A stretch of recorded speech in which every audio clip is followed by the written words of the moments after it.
Ex-tourism minister Dominic Fedee is unhappy with the performance of the cruise sector. Fedee shared his thoughts on the government's handling of the tourism sector ahead of the Senate meeting on Thursday. The senator implored the government to be more proactive to bring the sector to pre-pandemic levels. The government really should have been laser focused on returning this destination to pre-pandemic levels.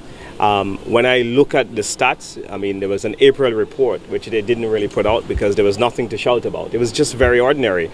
You look at the number of passengers that are coming through Urinora on a daily basis, and you would see that that number pales in comparison in terms of what happened pre-pandemic levels. So we started and laid a very solid foundation by going ahead, being proactive, getting a lot of flights to come into our destination, flights that you've never seen before. That was the time to get it.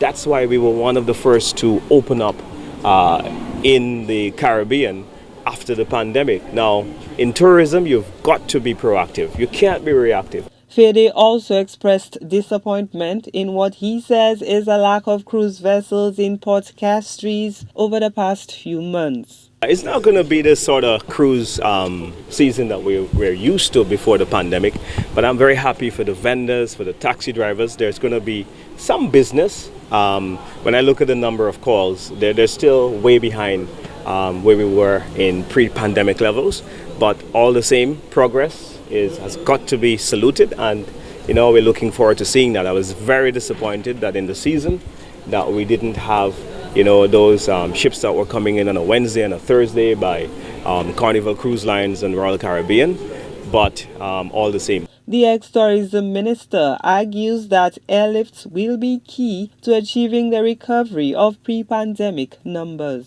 With the demise of Liat, there's nothing seen. The government has to then overperform in the US market and in the UK market, because these markets are going to have to compensate for a Caribbean market that will be troubled throughout the year, maybe the next couple of years before we see regional travel recovering to what it used to be.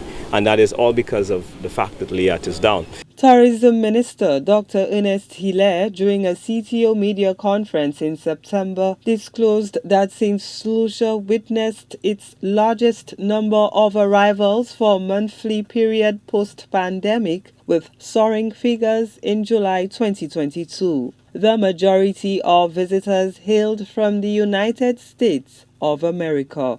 Gino Filippi, HTS News Force.